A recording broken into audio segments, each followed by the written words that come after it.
দই দই ভালো দই কে কে তোমরা আমার মতো অমূল্য দইওয়ালা পড়েছো? সত্যি ভালো দই খেতে গেলে কিন্তু বাড়িতে এইভাবে চটপট করে বানিয়ে নাও, বেশিক্ষণ সময় লাগবে না, অথচ ভীষণ সস্তার মধ্যেও পড়বে। আমি আগের দিন বানিয়ে রেখেছিলাম, যেটুকুনি টক দই ছিল সেইটুকুনি রেখে দিয়েছি। আবার টক দইটা বানানোর জন্য প্রথম দিন আমি মানে কিনে এনেছিলাম দোকান থেকে 100 গ্রাম টক দই দাম 25 টাকা। এত বেড়ে গেছে বাপরে বাপ, তার থেকে তো বাড়িতে বানানো অনেক বেটার, খুব ইজিও।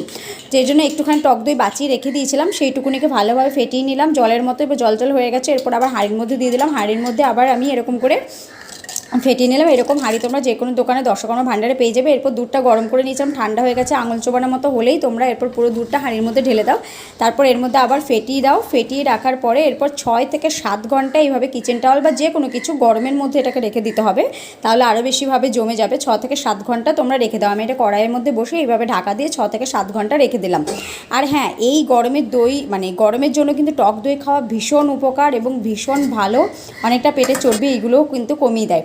আর এটাকে যদি আরও বেশি করে জমাতে চাও তাহলে এরপরে তোমরা ফ্রিজে রেখে দিতে পারো, আরও বেশি জমে যাবে। চলো দেখিনি কীরকম হয়েছে। ওয়াও, দারুণ হয়েছে, দেখতেই পাচ্ছ অনেকটাই হয়েছে। এখন তোমরা টুকটুক করে ভাত খাওয়ার পরে বা যে কোনো সময় তোমরা টক দই খাও, লস্যি খাও। এই দই থেকে লস্যিও কিন্তু দারুণ হয়। এর পরের রেসিপিতে লস্যিটা দেখাবো তোমাদেরকে। নতুন নতুন রেসিপির জন্য আমার চ্যানেলটাকে সাবস্ক্রাইব করে দিও, লাইক কমেন্ট শেয়ার করতে ভুলো না। চলো টাটা।